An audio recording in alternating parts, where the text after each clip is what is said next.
My first children's book was The Life of Celia Cruz, and it's called Azúcar, The Life of Celia Cruz.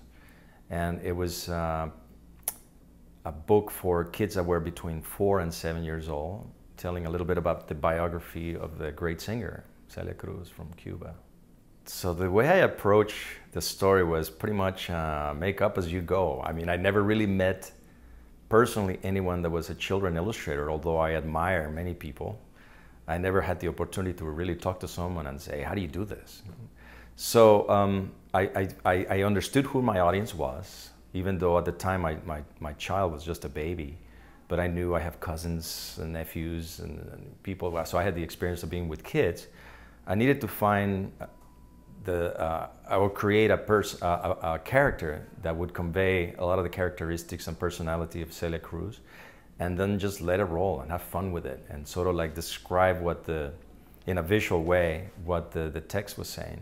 So to describe how I start with my next, or any topic when I do a book, I create what I call the mood boards. And mood boards are things of photos and reference of the life of the person or the subject that I'm covering. So I go down to the library, I download things from the internet, I search things that I already have about the people that I'm gonna be covering or painting, and I create these giant pieces of paper that I put all around my wall. And of course, the most important thing, if you're covering a musician, is to put the music they play. So once you get in the mood, it's a lot easier. Things flow a lot faster. And Celia Cruz was a singer, and she spent 70% of her life on stage. But you know, you don't want to make a book where every page she's on the stage singing, even if the copy says that she sings a lot. So I believe that kids are, I'm sure of this, kids are very, very sophisticated with their minds.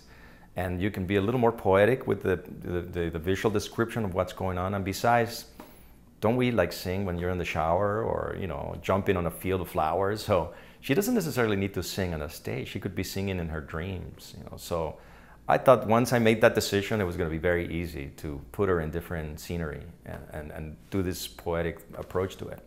We had a challenge where the text described her leaving Cuba just before the revolution. And one of the things that we agreed to do was to not show violence or show things in a very graphic way or literal way. So again, I go back to a way of doing things a little more symbolically or poetic or conceptually. So what I did is I decided to have her float and leaving this field of sugar canes and leaving a lot of her papers and songwritings behind. They stay in Cuba, basically saying, my spirit stays with my land and my country, my motherland, but I'm moving on.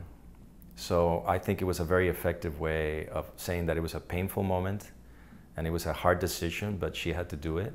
And I think it came out in a very effective way.